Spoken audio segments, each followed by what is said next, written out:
capítulo 6, versículo 11 en adelante. De igual manera saludamos a las personas que nos están siguiendo a través de la transmisión. Dios les bendiga esta mañana. Estamos contentos que nos acompañen a través de este medio y le invitamos para que no se mueva de su lugar y nos acompañe. Esta enseñanza será de edificación para nuestras vidas. Amén. Primera de Timoteo 6:11 dice así la palabra del Señor: mas tú, oh hombre, Primera de Timoteo 6:11, gracias. Mas tú, oh hombre de Dios, huye de estas cosas y sigue la justicia, la piedad, la fe, el amor, la paciencia, la mansedumbre. Pelea la buena batalla de la fe, echa mano de la vida eterna, a la cual asimismo fuiste llamado, habiendo hecho la buena profesión delante de muchos testigos. Te mando delante de Dios, que da vida a todas las cosas, y de Jesucristo, que dio testimonio de la buena profesión delante de Poncio Pilato, que guardes el mandamiento sin mácula ni reprensión hasta la aparición de nuestro Señor Jesucristo, la cual a su tiempo mostrará el bienaventurado y solo soberano, Rey de reyes y Señor de señores.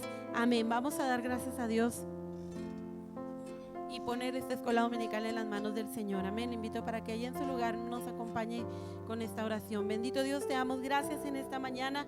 Una vez más, Señor, venimos delante de tu presencia. Por favor, agradecemos tu misericordia y la oportunidad que tú nos das de estar una vez más, Señor, en tu casa.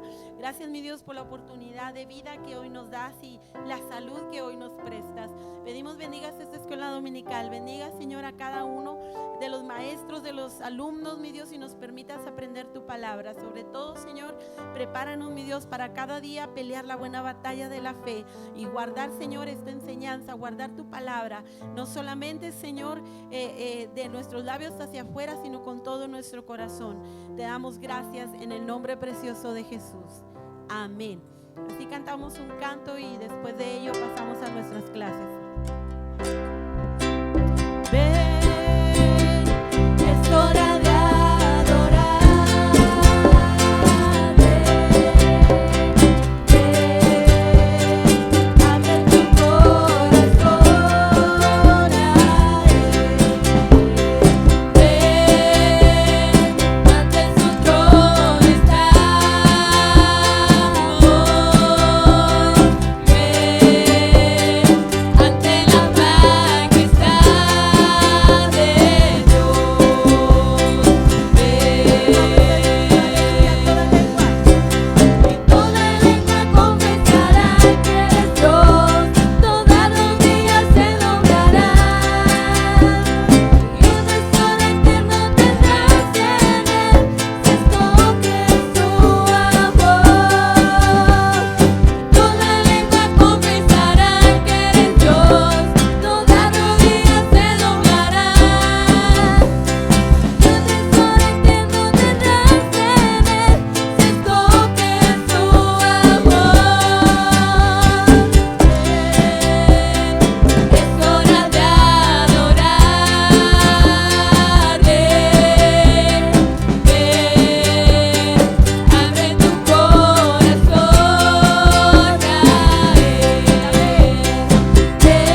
pasamos a nuestras clases. Dios les bendiga.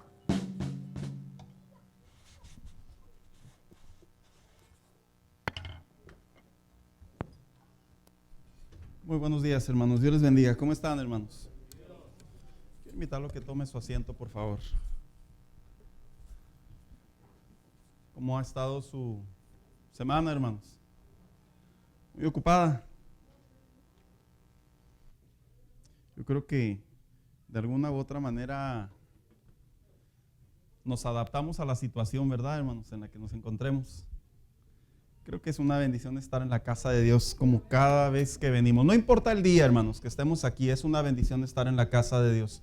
Hijo, dame un poco de audio para no forzar la garganta. Gracias, hijo. En esta mañana, hermanos, ¿qué les parece si antes de iniciar hago la pregunta oficial? La de cada domingo. ¿Quién recuerda cuál fue la parábola de la semana pasada, hermanos? ¿Me preguntas o me afirmas, Alex? Afirmado, la grandeza de ser como niños. Y en esa parábola veíamos algo interesante en relación a cómo es el corazón de un hijo de Dios de acuerdo a la palabra de Dios. Cómo Jesús toma a ese pequeño, a ese niño, y le dice a los discípulos: así deben de ustedes de vivir en su manera de pensar y en su corazón para poder entrar al reino de Dios. Yo creo que decía yo la semana pasada que la tecnología de la actualidad nos ha impedido disfrutar la niñez, y me atrevo a creer, hermanos, que debido a tantas tensiones en el mundo tan rápido que vivimos, también como que empezamos a perder sin darnos cuenta a veces la niñez espiritual bajo el contexto de la pureza del corazón. Así que esta semana, hermanos, vamos a hablar de una parábola diferente, una parábola nueva de las tantas que la Biblia nos enseña que son buenas para el crecimiento de la vida cristiana. Y precisamente la he titulado La cruz, lo que cuesta seguir a Cristo. Así que yo quisiera hacer una pregunta antes de iniciar. ¿Cuesta seguir a Cristo, hermanos? Es que hoy en día yo veo con la ligereza con la que las personas dicen ser cristianos o seguidores de Cristo, discípulos de Cristo, hijos de Dios. Veo una ligereza tan impresionante que en el Instituto Bíblico yo le decía a los hermanos lo siguiente: la iglesia inicial en el libro de los Hechos dice la historia que para que aceptaran a un seguidor de Cristo o a una persona entre la familia de Dios, lo ponían a prueba de 3 a 5 años, hermanos. Y luego ya decían: este sí es un creyente, sí es un seguidor de Cristo, sí es un discípulo de Jesús. Y luego ya lo incorporaban a la familia de Cristo. Yo sé que esto en aquellos tiempos era algo necesario debido a tantas cosas que estaban experimentando la iglesia inicial. Lógicamente en estos tiempos no lo hacemos así. Lógicamente en estos tiempos tenemos, cada iglesia tiene su sistema para poderlo determinar, pero lo bíblico es dar frutos de arrepentimiento, confesión de pecados, una nueva vida, alimentarse de la palabra de Dios, servir a Dios y posteriormente definitivamente es cuando ya podemos ver con una mejor claridad aquel que se dice ser cristiano, creyente. A pesar de que en la actualidad vemos que los hacen cristianos a la primera que pisan el pie en la iglesia. Eso es impresionante, es antibíblico. Si estuviera aquí cualquiera de los apóstoles, a través de la palabra de Dios que habla por sí misma, inspirada por ellos, diría: no, tienen que pasar por un filtro. ¿Por qué? Porque el filtro era una manera de determinar la condición real, espiritualmente hablando, del creyente. Y yo creo, hermano mío, que esta ideología es muy común en las empresas. En las empresas generalmente han adoptado una mentalidad muy interesante. Antes los contrataban y los metían y ya los hacían parte de la compañía.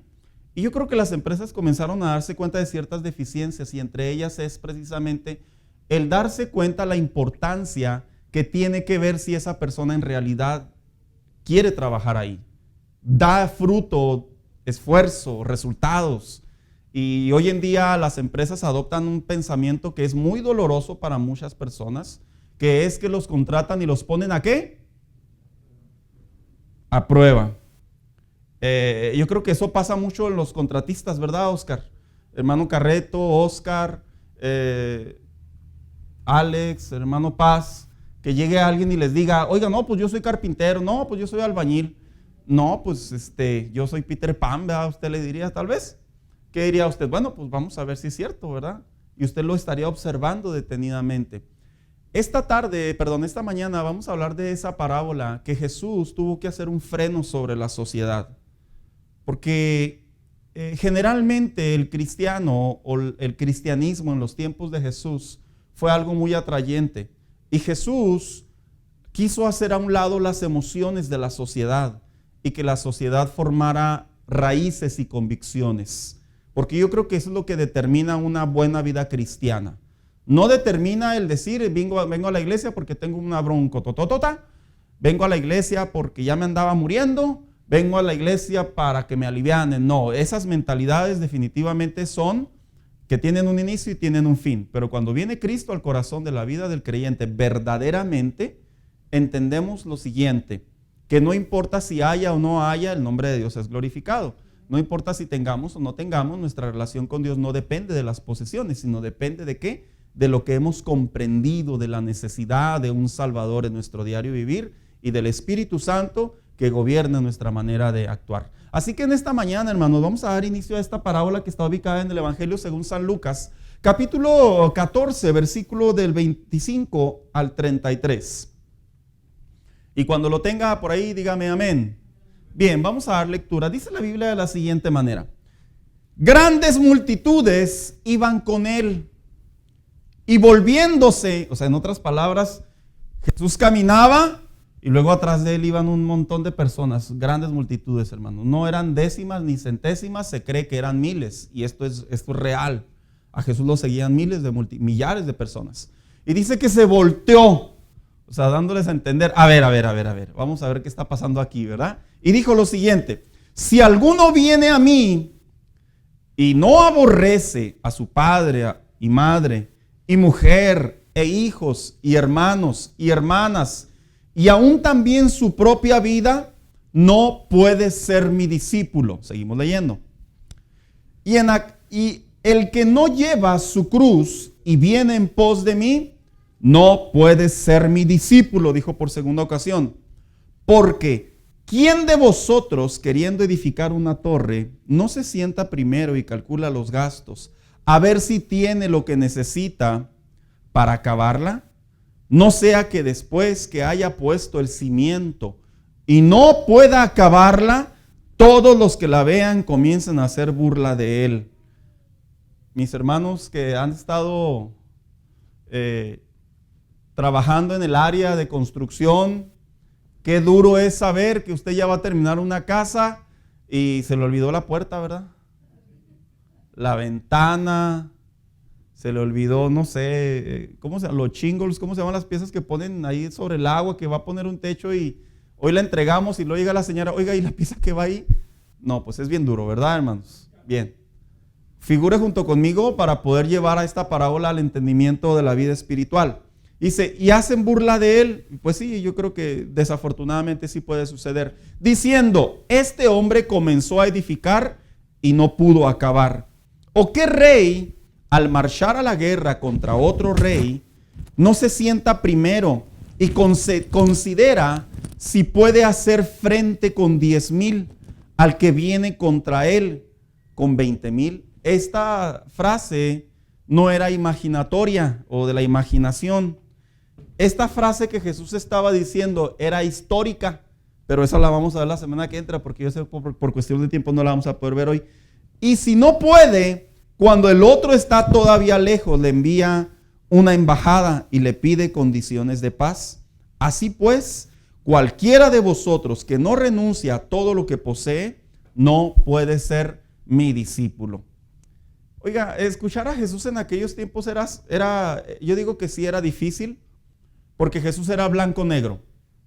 Él no era como nosotros, ¿verdad? Pues puede. Ya veremos.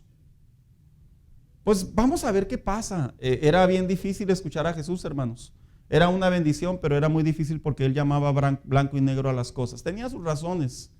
y es porque por ahí dijo alguien que la manera más correcta de poder entender la vida es sabiendo lo que sí y lo que no. Vivir de una manera relativa es muy problemática. Vivir de una manera justificante es muy problemática. Y yo creo que Jesús, cuando estaba discipulando a las personas, lo quería hacer bajo el concepto de que la gente entendiera y comprendiera la necesidad que era importante de marcar la vida cristiana desde un inicio, hacerlo correctamente. Así que dice aquí de manera de introducción, hermanos. Una de las parábolas más conocidas en la vida de Jesús, pero a su vez de las que son más importantes a explicar debido a su lenguaje castellano, que para nosotros tiene otro significado. Esta parábola es una parábola que muchas personas la toman de manera literal, sin considerar el sentido figurado o metafórico que Jesús empleó, y ha creado grandes problemas, hermanos, así como lo escucha, en doctrinas inclusive. Me refiero a nivel iglesias. Y luego dice aquí, ¿qué significa seguir a Cristo? ¿Cuál es su precio? ¿Por qué le seguían las multitudes? ¿Realmente hay que aborrecer? Aquí abordaremos la importancia de vivir un estilo de vida de acuerdo a la Biblia, pero sobre todo con la ayuda del Espíritu Santo en nuestro diario vivir. Qué duro es escuchar la palabra aborrecer, ¿verdad, hermanos? Qué duro es escuchar ese término, porque en nuestro lenguaje actual eso significa como desprecio, una combinación de desprecio y de odio, una combinación de rechazo, de no aceptación. Pero Jesús en realidad no hablaba en ese lenguaje y no hablaba en ese idioma, que es lo que vamos a estar viendo a continuación. Ahora aquí dice lo siguiente: ¿por qué razones algunos seguían a Jesús o siguen a Jesús? En aquellos tiempos, dice, tal como en los tiempos de Jesús, existían muchas razones por las que las multitudes le seguían. Algunos por su poder sanador, sus enseñanzas acerca de la ley, sus milagros creativos, su esperanza de haber encontrado al Mesías, el nuevo evangelio que comenzó a enseñar. Sin embargo, cada razón existe una convicción, lo que lleva a las multitudes hasta qué momento estaban dispuestos en verdad al mensaje de Dios encarnado. ¿Sabía usted que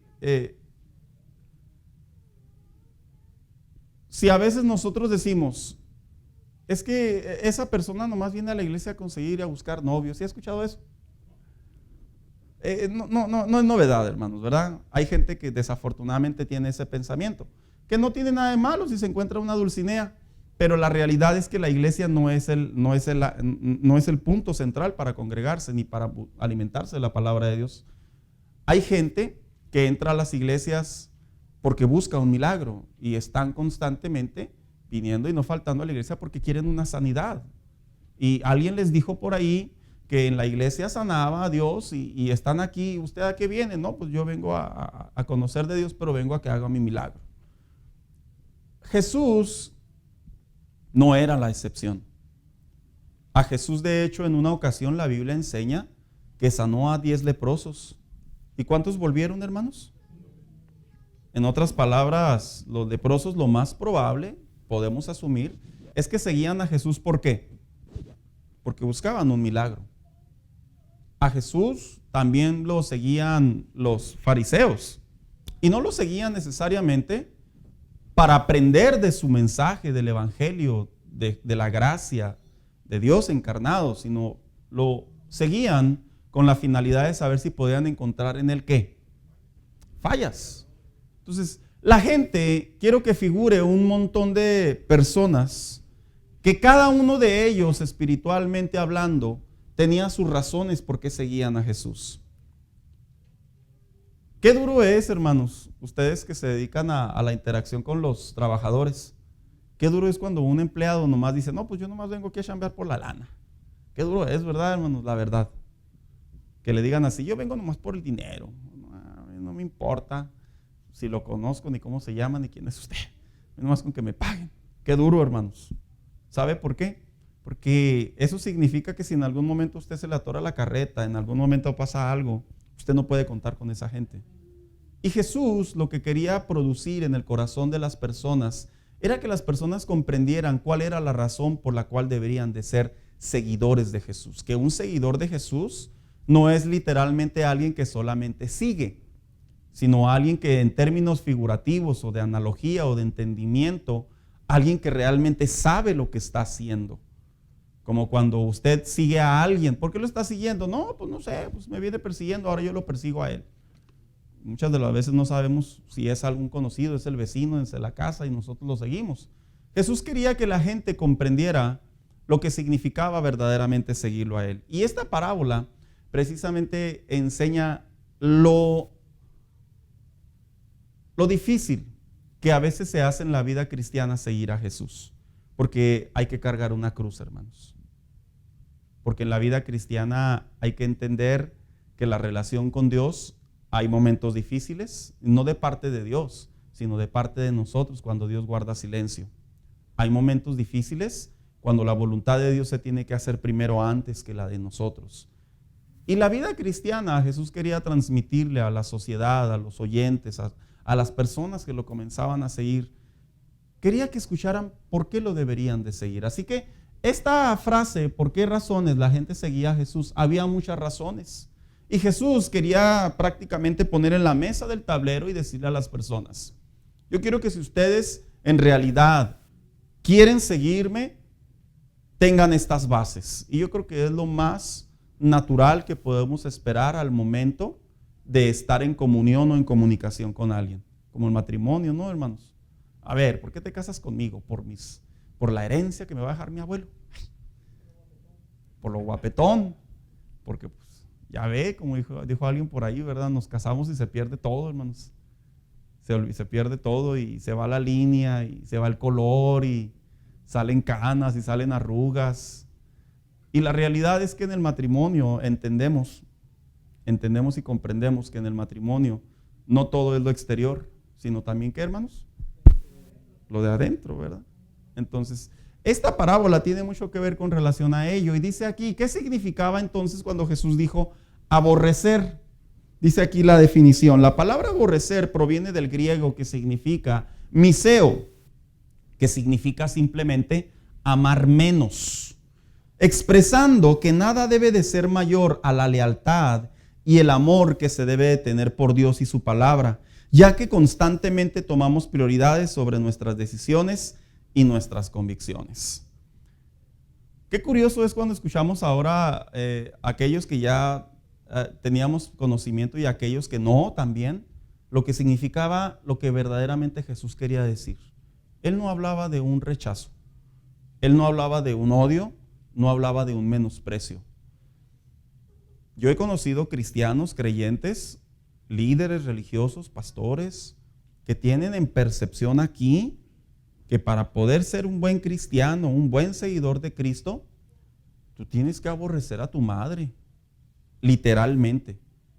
Tienes que aborrecer a tus hijos, tienes que aborrecer tus posesiones. Y yo creo que ese término es de mucha cautela, porque ese término lo que viene produciendo es que viene creando una barrera que puede inclusive producir rencor hacia una persona. Jesús jamás hablaba de que el hombre, para poderlo seguir a él, el hombre tenía que dejar de amar, sino más bien dicho, amar menos. Por ejemplo, si yo les preguntara a ustedes, hermanos, ¿a quién ama sobre todas las cosas en esta tierra usted? ¿A Dios? ¿De veras, hermanos? No pregunté cuál es el primero, pregunté a quién usted. Esa fue mi pregunta. Yo pregunté a quién usted, no pregunté a cuál. Exacto, ¿verdad? Es como las leyes de tránsito, ¿verdad? Dijo alguien por ahí. A ver, para poder cambiar de carril, ¿qué tiene que hacer uno? Sí, pues prender la direccional, pero la realidad es que pues, no. Dicen, leía un artículo que decía que el 50% de las personas que manejan en el vehículo, el 50% no prende la direccional para cambiar de carril, hermanos. Entonces, una cosa es saber y otra cosa es hacer. Entonces, Cuando Jesús estaba hablando con las personas, estaba transmitiéndoles el mensaje de qué era la prioridad en la vida de amar. Mire, yo le voy a contar esta anécdota con la finalidad de que podamos entrar en ella, lo difícil que es verdaderamente amar a Dios. Creo que la conté en una predicación hace algunos años. Se dice que en una ocasión una familia estaba siendo perseguida por una manada de lobos. Ellos iban como en una especie de trineo, de avalancha. Y se dice que cuando iban en ese vehículo móvil entre la nieve, se dice que la manada de lobos se estaba acercando, hermanos. Y le dice la esposa al esposo, le dice, oye, tengo la impresión que si arrojamos o alguien se arroja, pues los lobos nos van a dejar de perseguir, porque se van a quedar ahí entreteniéndose con el que se queda. Y le dice el esposo a la esposa, tenemos que tomar una decisión. Dice, vamos a arrojar a uno de nuestros hijos para que por él se salven los demás. Y dice la historia, hermanos, que la mamá volteó a ver a sus 3 hijos y rápidamente le dijo al esposo, al mayor. Y dijo, no, es el mayor. Es mi primera ilusión de ser madre. Bueno, al del medio. No, el del medio representa un momento muy especial para mí. Bueno, al más chiquito. Y que le dijo, no, es el más pequeño de la casa. Dice que se estaban acercando tanto los lobos. Bueno, pues toma una decisión. Y cuenta la anécdota que la mamá se arroja para que sea devorada por los lobos y se detenga la persecución. A veces en la vida, realmente amar, hermanos, son momentos muy difíciles que las decisiones se tienen que tomar. En la vida cristiana, curiosamente, a veces sí nos encontramos en decisiones así. ¿A quién amamos más? ¿Si nuestra relación con Dios o nuestra relación interpersonal con alguien o con cosas que podamos tener enfrente de nosotros? Ejemplos. En primer lugar, dice aquí, no solamente proviene de la palabra miseo, sino que constantemente tomamos prioridades sobre nuestras decisiones y nuestras convicciones. Dice el primer libro de Samuel, capítulo 3, versículo 13, que nosotros debemos de amar a Dios más que nuestra familia. ¿Sabía usted que Samuel, básicamente, este sacerdote, este hombre de Dios estaba en esa posesión, en ese lugar, hubo un reclamo de Dios hacia sus hijos, hacia Elí, y le dijo precisamente, ¿sabes qué? ¿Sabes qué andan haciendo tus hijos? Tus hijos están robándole a lo sagrado y tú no haces nada. Cuando nosotros hacemos como le llamamos en la teología, una exégesis, hermanos, una investigación de las posibles causas, hay comentaristas que dicen que Elí amaba más a sus hijos que lo que él representaba en la palabra de Dios, a la ley de Dios. En otras palabras, Elí podía mirar cómo sus hijos ofendían a Dios con sus conductas como sacerdotes, y él decía, híjole, es que son mis hijos, ¿cómo los voy a detener? En otras palabras, lo que debería haber hecho este sacerdote era detener a sus hijos, ya sea reprenderlos, removerlos, castigarlos, cual fuera la razón, y posteriormente retomar el sacrificio que le correspondía a la manera correcta a Dios. Pero no lo hizo. Y la Biblia enseña que debido a esta causa que estaban cometiendo sus hijos, debido a que este hombre amaba más a sus hijos, a su familia, que a Dios, a la ley de Dios, la Biblia enseña que la descendencia de este hombre, hermano, se cortó para siempre. Fíjese el grado. Pero también dice aquí sobre nuestro trabajo. Y luego viene 1 Samuel 14, 24. ¿Quién lo puede leer, por favor, por ahí? El que lo tenga, por favor, levante su mano, hermanos.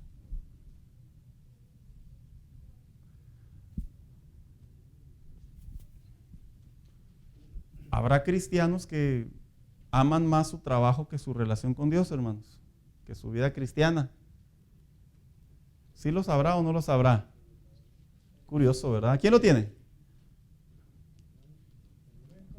1 Samuel 14:24. Oscar.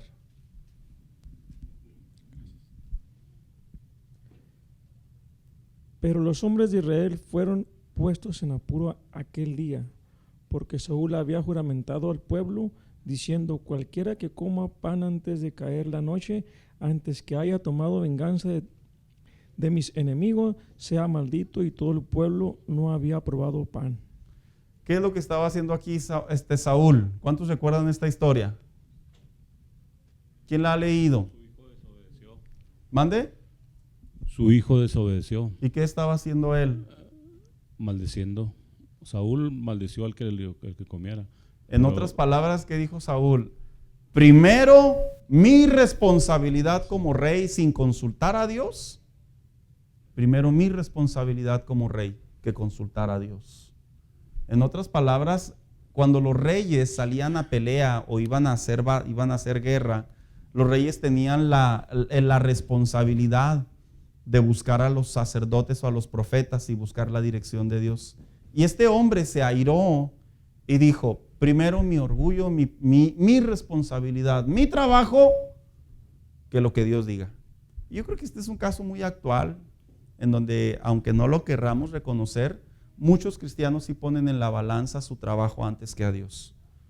El problema de la vida cristiana es el siguiente, que como nosotros no vemos el resultado de una manera tan rápida, nosotros pensamos que no estamos haciendo mal.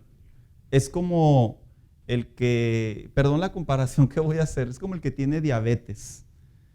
Le dice el doctor: hay ciertos alimentos que usted se debe de abstener. ¿Verdad que sí, hermanos? Y luego, ¿qué dice esa persona? A ver, ¿y si me tomo una coca y no me pasa nada? No, pues es que en realidad no va a ver el resultado al momento.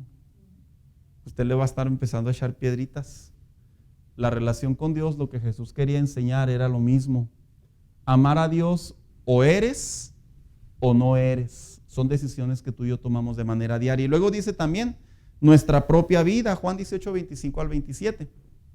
¿Quién lo tiene por ahí, hermanos? Abby Sáenz, ¿lo tienes, mija? Léelo, por favor, hija. Estaba pues Pedro en pie, cantándose, y le dijeron: ¿no eres tú de sus discípulos? Él negó y dijo: no lo soy. Uno de los siervos del sumo sacerdote, pariente de aquel a quien Pedro había cortado la oreja, le dijo: ¿no te vi yo en el huerto con él? Negó Pedro otra vez, y enseguida cantó el gallo. Hermanos, ¿ustedes por qué creen que Pedro cantó el gallo? Porque siempre la gente se concentra en que ¿por qué el gallo cantó? La gente siempre se concentra que Pedro negó a Jesús. Lo negó. ¿Pero por qué lo negó? ¿A qué? Es que si Pedro decía que él era de los seguidores de Jesús, iban a agarrar su vida y su pellejo y le iban a poner a la par de Jesús y le iban a dar el mismo trato que le dieron a Jesús. En realidad, Pedro no era una simple expresión de miedo, como decir: no, pues pobrecito lo que le están haciendo al maestro. No, es que él sabía que por el hecho de reconocer que era seguidor, él también tendría la misma suerte. Y por eso en realidad lo negó. En otras palabras, Pedro, si usted y yo prestamos atención, Pedro amó más su propio pellejo que la causa de Cristo. Como a muchos les sucede también, ¿verdad, hermano? Aunque no digan que no. A veces amamos más nuestra propia vida, nuestro propio yo, que nuestra relación con Dios, que sí sucede. Entonces, cuando Jesús está hablándole a la sociedad y le dicen: les voy a hablar del precio de lo que significa seguir a Cristo, les dicen: no estoy diciendo que por el hecho de seguirme ustedes tienen que despreciar, tienen que rechazar. Lo único que les estoy diciendo es que tienen que amar más lo que ustedes están viviendo conmigo, en otras palabras, la gracia, la salvación, el nuevo mensaje, que lo que está a los costados de ustedes o inclusive enfrente de ustedes. Así que dice aquí lo que significa entonces cargar la cruz. ¿Qué significa cargar la cruz, verdad? Algunos, dice por aquí, lo asocian con una carga o como un castigo, donde puede ser representado de diferentes maneras: el matrimonio, alguna enfermedad, alguna relación interpersonal con malas experiencias, el resultado de una mala decisión previa al venir al conocimiento de Cristo, en donde la frase célebre es: esa es mi cruz que tengo que llevar, esto no es llevar la cruz, y Jesús no quiso decir esto. Miren, hermanos, nosotros a veces bromeamos, pero a veces lo tomamos muy en serio, cuando decimos, es que esta es mi cruz, y luego voltea a ver a la esposa, ¿verdad? O viceversa, esta es mi cruz, y luego voltea a ver al esposo. No, hermano, esa no es su cruz, esa es su decisión. Esa es la decisión que usted tomó. O sea, no crea que usted se despertó y usted fue a agarrar una coca y usted dijo, no, pues me quiero casar, y ahí salió el nombre de la mujer. No, hermano, no.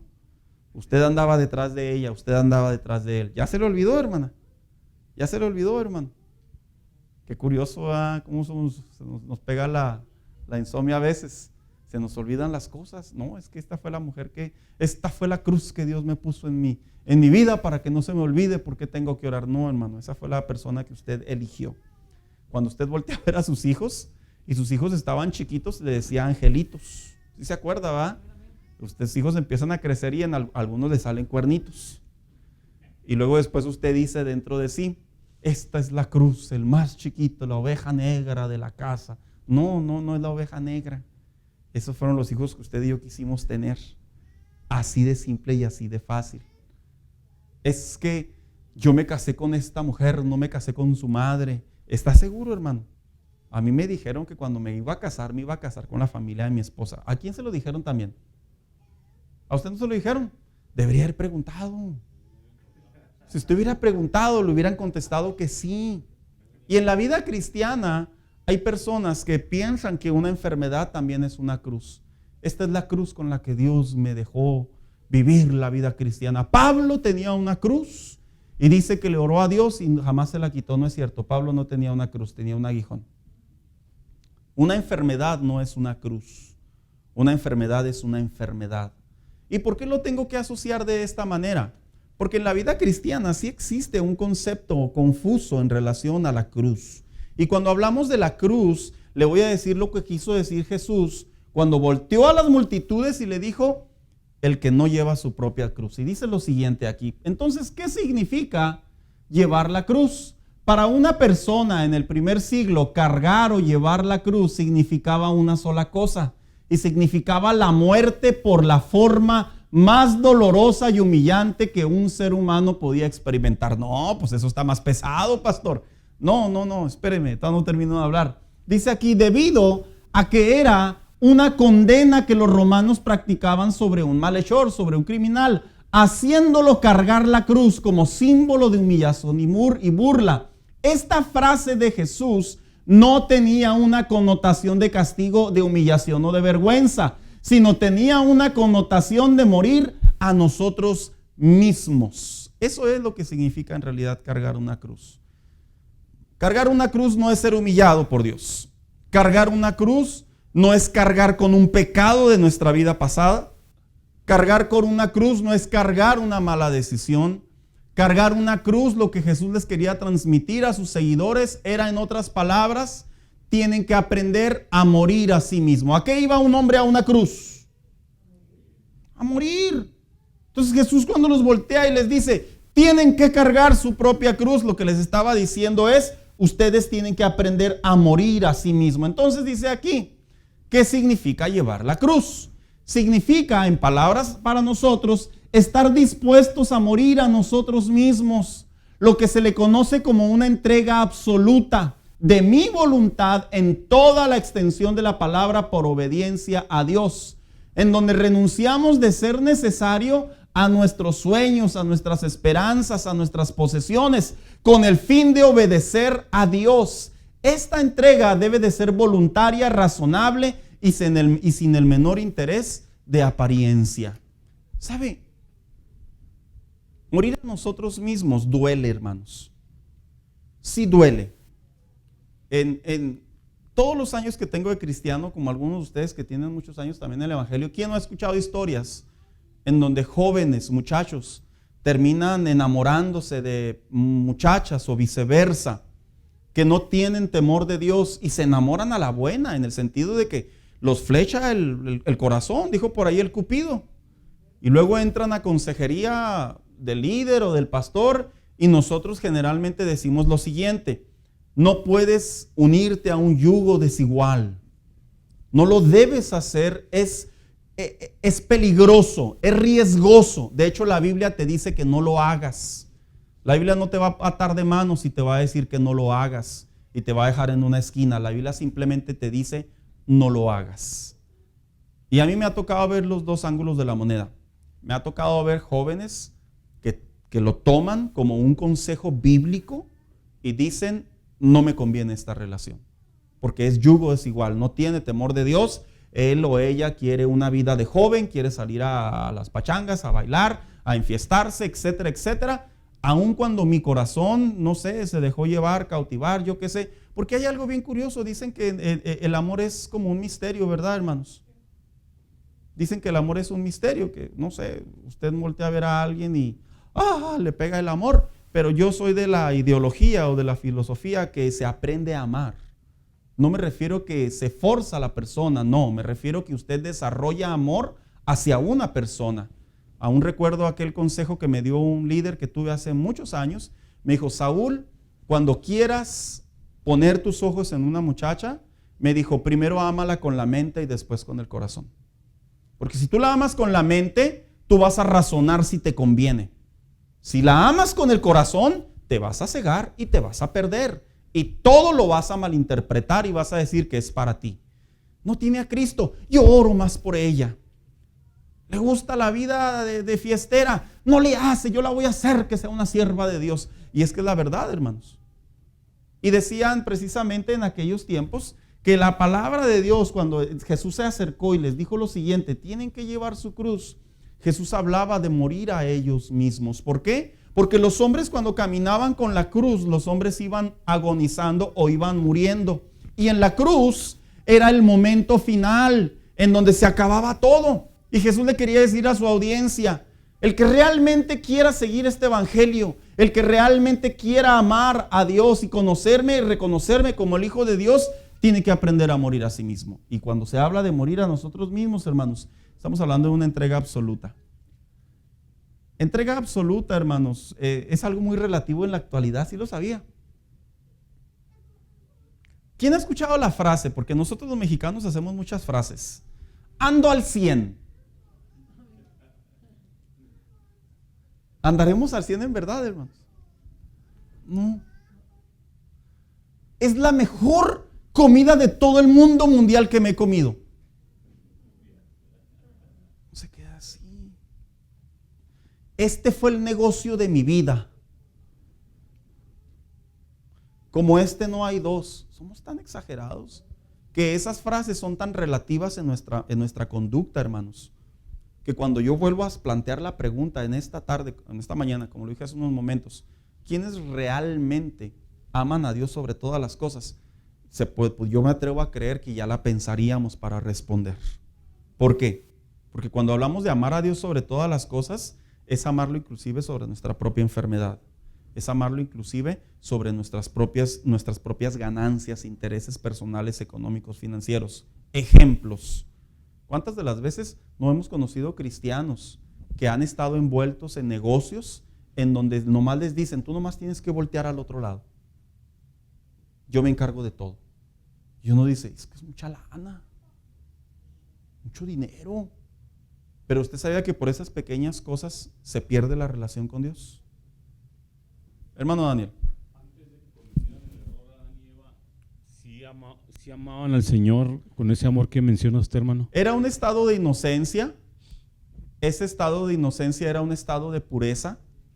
Por lo tanto, yo me atrevo a creer que había una comunión con Dios, y en su corta o mediana o larga vida que tenían de comunión con Dios, no le puedo responder si ellos amaban a Dios sobre todas las cosas, así completamente, porque si lo hubieran amado, le hubiera dicho a la serpiente Eva que no. Entonces no existe ese amor. El amar a Dios se aprende, hermano. Sobre todas las cosas. Se aprende. Eso es lo interesante de esta parábola. Que quiero mostrarles el panorama confuso del que nosotros practicamos el panorama confuso que había en los tiempos de Jesús, el panorama relativo que había en los tiempos de Jesús, y que el mismo Cristo produjo sobre la sociedad al decirles, pero si me quieren seguir, tienen que cargar su propia cruz. En otras palabras, tienen que morir a ustedes mismos. Entonces, si hay registros, si hay personajes que hayan Sí, sentido ese amor, sí. como David. De hecho, David, yo creo que amar a Dios no podríamos expresar que es una persona que no falla en nada, porque entonces nadie sería digno de esa frase. Todos los hombres de Dios registrados en la Biblia, donde el reflector de la Escritura marcó sobre de ellos, cometieron errores, pero los enmendaron. Y yo creo que ahí es donde en realidad en nuestra humanidad aprendemos a amar a Dios. Mucha gente dice que Abraham es el padre de la fe, así lo determina la Biblia, y es correcto. Pero recordemos que ese padre de la fe se adelantó, se propició y tuvo un hijo con la mujer de su esclava.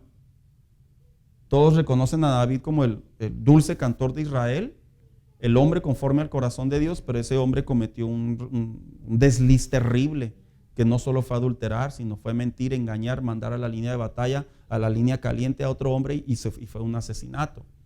Entonces, amar a Dios se aprende.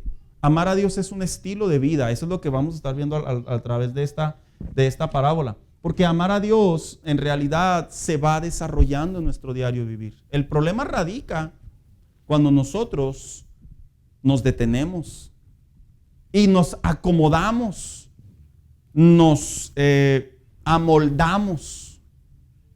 Es como cuando, no sé, quiero imaginar un panorama, hermanos, en donde estuviéramos, voy a hacer un ejemplo, así, una analogía, vamos a usar nuestra imaginación. Estamos en una isla, usted y su pareja, usted y su esposo, su esposa, y luego ya los dos están muriendo de hambre, ya no hay nada, y de repente, no sé, sale un conejo y usted dice, no, pero es que si yo voy a él, pues voy a correr el riesgo de perder mi vida. ¿Usted qué haría, hermano? ¿Usted se aventaba o le decía a su esposa que se aventara? ¿A quién? ¿A la esposa o a usted? O sea, lo digo tal vez a manera de broma, pero lo que quiero es despertar el interés de qué realmente haríamos. ¿Por qué? Porque si en un término de imaginación podemos responder sin ningún problema rápidamente, aun cuando entre el dicho y el hecho hay un gran trecho, podemos responder rápidamente y decir, está bien, no, si mi esposa que viva, yo me sacrifico, no importa. En serio, hermanos, que es de admirarse, ¿verdad? Pero si usted se queda así pensando y luego dice, no, pues que mi esposa ya no la va a hacer para salir de la isla. No, mi esposa le va a dar miedo en la noche. No, pues ni modo, ¿verdad? Yo escribo sus memorias que yo la amé con todo mi corazón. En realidad, hermanos, estas analogías que yo pretendo hacer ejemplos para despertar lo que verdaderamente debe ser amar a Dios. Que Jesús era lo que quería hacer sobre ellos. ¿Sabe por qué? Porque cuando aparece Jesús en el escenario del Nuevo Testamento es una revolución religiosa y espiritual la que se vive. Imagínese, hermano mío, no se había registrado por 400 años un profeta. Un profeta no solo representaba la voz de Dios. ¿Sabe también qué representaba un profeta? Milagros, en muchos de los casos. Y luego llega Jesús al escenario y no es fariseo, no se codea con los fariseos, no entra en un jinete blanco, y luego la gente lo empieza a ver que levanta paralíticos, libera endemoniados. Obviamente, hermanos, se hizo una revolución y Jesús dijo, hey, espérense, no me sigan por sus emociones o por conveniencia, síganme por convicción. Lo que le sucede hoy en día a mucho cristianismo. Leía un artículo, fíjese cómo son las estadísticas, así brevemente se lo digo. Decía este artículo a la mitad de la pandemia. Se hizo una investigación que las iglesias en línea reportaron altos índices de oyentes no cristianos sobre sus transmisiones. Y sí fue cierto, hermanos. Sí fue cierto esto. Pero qué curioso, a este punto de la pandemia hicieron un análisis sobre la juventud y dice que más del 60% de los jóvenes no tienen deseos de regresar a las iglesias después de que se reabran las iglesias sobre la pandemia. O sea, ¿qué da a entender esto? Que nuestros jóvenes, ¿qué? En realidad no hay una convicción, en realidad solo hay una motivación, una emoción, pero no una convicción. ¿Cuál es la diferencia entre una motivación y una convicción, Víctor? Le pregunto a usted. La motivación es pasajera, es un momento, un sentimiento. La convicción es algo que no cambia. Fíjense, hermanos, la motivación es algo que nos sentimos en movimiento, pero de manera temporal. Es como los cristianos que tienen buenas temporadas, ¿verdad? No, este es mi año y yo le voy a echar ganas. Y no sé, llega marzo, abril, ¿verdad? Ya se desinflan los brothers, ¿verdad?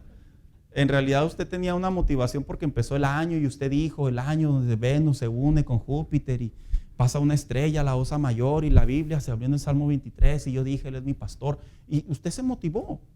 Pero la realidad es que una convicción es cuando aprendemos a morir a nosotros mismos sobre todas las cosas. Entonces dice aquí, ¿verdad? Dice, es una entrega absoluta y es una voluntad a la obediencia de Cristo.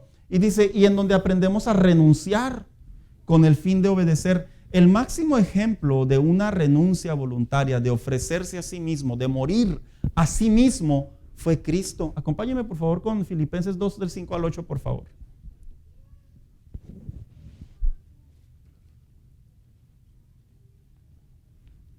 ¿Quién lo tiene por ahí, hermanos? Amén, amén. Hermano Paz. Filipenses 2 del 1 al 5. Filipenses capítulo 2 del 5 al 8, hermano Paz. Por tanto, si hay alguna consolación en Cristo, si hay algún consuelo de amor, si hay alguna comunión del Espíritu, si algún afecto entrañable, si alguna misericordia, completad mi gozo, sintiendo lo mismo, teniendo del mismo amor, unánimes, sintiendo una misma cosa. Nada hagáis por contienda o por vanagloria. Hermano Paz, dispénseme, usted anda en otro pasaje bíblico. Filipenses 2 del 5 al 8 dice lo siguiente. Dice, haya pues en vosotros Amén, amén. este sentir que hubo también en Cristo Jesús, el cual siendo en forma de Dios, no estimó el ser igual a Dios como cosa a que aferrarse, sino que se despojó a sí mismo, tomando forma de siervo, hecho semejante, ¿qué dice la Biblia? A los hombres. No se aferró. Oiga, a Pedro sí se aferró, ¿verdad? Cuando le dijeron, ¿tú eres de ellos? Dijo Pedro, yo quiero ver a mis nietos. O sea, tal vez dijo, haber dicho Pedro, yo quiero ver a mis nietos. Y Cristo es el mejor ejemplo de lo que significa llevar la cruz. Ahora, cuando dice la Biblia, y viene en pos de mí, ¿qué significa viene en pos de mí? Esta frase tiene diferentes sinónimos de acuerdo a las versiones. Dice, no carga su propio madero. En otras palabras, no quiere cargar con él mismo. No desea hacer las cosas por sí mismo, dice la versión del Jubileo. La versión Dios habla hoy, su propia cruz. Es nuestra manera de vivir, no es la del de enfrente la que yo debo de cambiar. Es mi manera de vivir, lo dice aquí la Nueva Versión Internacional. No carga la cruz que se le entrega. Señor, es que está bien difícil la cosa. No, esa cruz es la que a usted le pertenece. Ese usted mismo que nos cargamos nosotros, ese genio que nosotros nos cargamos, hermanos, es nuestro. O sea, ¿no cree usted que el diablo llegó y le puso más de su cosecha? Nosotros mismos tenemos nuestro propio carácter y personalidad. Si no cargas de tu propia cruz, la Nueva Traducción de la Verdad, y luego dice aquí, no están dispuestos a morir en la cruz. Hay personas que no están dispuestos, la Nueva Traducción, la Traducción Lengua Actual, no están dispuestos a morir a sí mismos. No están dispuestos a decir, hasta aquí. No. Hay personas que dentro de ellos, dentro del cristianismo, prefieren decir, yo hasta aquí con Dios. O sea, me gusta la vida cristiana, me gusta que Dios me hable, que Dios me enseñe, pero hasta aquí. No se metan con más de la cuenta. Ejemplos. ¿Sabía usted que muchas personas se van de las iglesias porque les damos consejos sobre sus hijos? Es en serio, hermanos. Ha habido casos. Todos lados, no les voy a decir aquí, que también aquí. Pero hay personas que no les gusta que les corrijan a sus hijos desde la perspectiva pastoral, amable y bíblicamente, y prefieren y dicen, no, esa iglesia no es para mí. ¿Por qué? Porque se metieron con sus hijos. Hay creyentes que no les gusta que se les hable en relación a su carácter, a su personalidad, en una consejería o desde un púlpito. Hace unos días platicaba yo con una persona y me decía, yo me acuerdo. Así me dijo, yo me acuerdo cuando estaba chica allá en la iglesia. Dice, había un hermano que cuando no le gustaba el mensaje, ¿sabe qué hacía? se salía y se iba a su casa. Y luego digo, ¿y volvía el próximo domingo? ¿O la próxima reunión? Dice, sí, pero si no le gustaba la prédica se iba. Le digo, bueno, si se fueran de la prédica unos 10, 15, yo diría, pues ahí hay una preocupación, ¿verdad? El predicador está haciendo algo inapropiado. Pero que se salga nomás uno, el que debería de preocuparse es él. Lo que pasa es que no toleran la palabra de Dios en sus vidas. Y cuando Jesús volteó a ver a las multitudes y les dijo, tienen que aprender a morir a ustedes mismos. ¿Sabía usted que a Jesús lo dejaron de seguir por ese mensaje que dio, hermanos? De hecho, Juan 6:66 lo dice, que más adelante lo vamos a ver. Pero cuando la gente escuchaba a Jesús, que empezó a apretar tuercas, por así decirlo, en relación a la fe cristiana, la gente se comenzó a molestar y a decir, no, de eso no se trata la fe. ¿Por qué? Porque todo está bien bonito, hermanos, cuando se puede seguir a Dios y las cosas pintan bien. Entonces, ¿qué es un discípulo de Jesús? Porque Jesús dijo en 3 ocasiones, no es mi discípulo. El término discípulo significa originalmente un alumno o un aprendiz. Esto no significa ser salvo, ya que ser salvos es un asunto de perdón de pecados. Yo soy un discípulo de Jesús. No, usted pidió perdón por sus pecados. ¿Viera este concepto cómo es dañino en la relación con Dios? Hoy todos son cristianos porque un día se pararon enfrente de una iglesia y pidieron perdón. No. Si usted fue sincero en un altar, yo fui sincero en un altar, ahora lo que me corresponde a mí es que seguirlo en base a lo que estoy pidiendo perdón. Antes llevaba una vida en base a mi manera de vivir, en base a lo que se me había enseñado, pero ahora decido cambiar de maestro, de guía, y quiero que alguien sea ahora el que dirija mi vida. ¿Por qué? Porque es bien sencillo decirle a una persona, usted es un creyente. De hecho, en la iglesia inicial, fíjese lo que le voy a compartir. No lo enseño mucho en la dominical. No es que sea incorrecto, hermano. No, es que son temas que pueden llevar más tiempo. Pero usted sabía que en la iglesia inicial, en el libro de los Hechos, no se llamaban cristianos ellos mismos. Ellos se llamaban seguidores de Jesús, discípulos de Cristo, santos, hijos de Dios, pero no se llamaban cristianos. La sociedad les puso ese título a manera de desprecio. Ah, sí, de Cristo son cristianos. Otros por el término etimológico, que era que seguían el mensaje de Cristo. Pero en realidad en la iglesia del Nuevo Testamento ellos no se autodenominaban así. Ahora usted iría a decir, ay pastor, entonces es pecado decir que soy cristiano. No es pecado, es nuestro lenguaje. Pero lo que le quiero dejar en claro es que en la iglesia inicial entendían a plenitud que se llamaban seguidores de Cristo porque sí aplicaban lo que se les enseñaba. Como cuando jugábamos ahí en al paso de los años, aquellos chavos, ¿verdad? ¿Y a cuál escuela fuiste? No, yo pasé por UTEP. Ah, de veras, sí, pasé por ahí. Que bromeamos a veces. Como algunos dicen, no, yo sí fui a UTEP. Y usted hace la pregunta más profunda. ¿Y terminaste? No, yo fui al primer trimestre, pero yo estuve en UTEP. Entonces, en realidad, usted no terminó. Entonces, usted pasó por unas clases por ahí incentivas y se sintió motivado, pero en realidad usted no se aguantó hasta el final. En la vida cristiana es muy similar. La vida cristiana no es el hecho de estar aquí, no es el hecho de tener a Cristo en el corazón solamente, es el hecho de practicar como un estilo de vida, morir a nosotros mismos cada día. Eso, hermano mío, eso es algo complejo. ¿Sabe por qué? Porque se aprende. Es como el que, ya con esto termino, el que se lo llevan a chambear. No, pero pues que yo nunca le he pegado con un martillo a un clavo. No le hace, acá nosotros te enseñamos, lo que necesitamos es gente. Y luego usted le da el pobre martillo a ese individuo y luego sale con 2 dedos así morados, va. Ya estoy aprendiendo, jefe. Pues sí, va a aprender, pero va a aprender con el paso del tiempo. En la vida cristiana a veces así es, hermano mío. En la vida cristiana es muy similar. A veces, conforme vamos viviendo la vida cristiana, la palabra de Dios nos va alumbrando, nuestra vida se va revelando y posteriormente vamos cediendo la voluntad que le pertenece a Dios. Porque si lo viéramos desde la perspectiva que la vida cristiana cualquiera lo puede vivir, olvídese, las iglesias estarían llenas, cuando la realidad es contraria, ¿verdad? Mire, hermano, hasta aquí yo me voy a detener en esta parte de lo que es ser un discípulo de Jesús, Porque repito, a manera de resumen, ser un discípulo de Jesús no tiene nada que ver con que una persona pida perdón por sus pecados. Esa es una fase solamente. Es solo una fase. Seguidor de Cristo, estudiante de la palabra de Dios, santo, como la Biblia, el apóstol Pablo los denominaba, hermanos en la fe, esos términos solamente se le daban a personas que practicaban verdaderamente la fe cristiana. Cosa, hermanos, que en la iglesia inicial, ¿sabe cuál era el precio más alto para poder tener ese título? A veces dar su propia vida. A veces esos hombres que daban su propia vida era la manera más evidente de realmente decir y creer que practicaban esa fe. Imagínense, agarraban a los cristianos en montones y luego los metían a los circos romanos. Usted iría a decir, los circos donde había elefantes y no. Así se les apodaba.